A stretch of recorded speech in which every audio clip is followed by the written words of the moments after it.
રાજકોટની game zone દુર્ઘટના ઘટી હતી। હવે તેને જ અંતર્ગત વડોદરામાં પાલિકા તંત્ર અને ફાયર વિભાગ છે તેમના દ્વારા વડોદરા શહેરમાં ફાયર સેફટીને લઈને ચેકિંગ હાથ ધરવામાં આવ્યું હતું।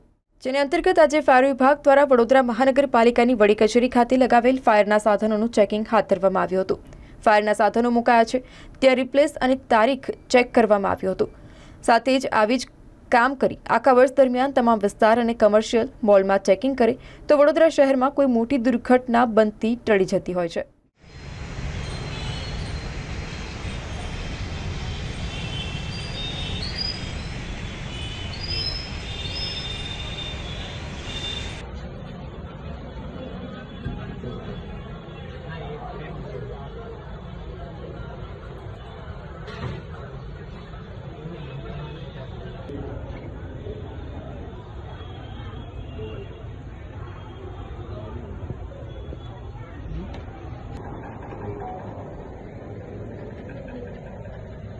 Itu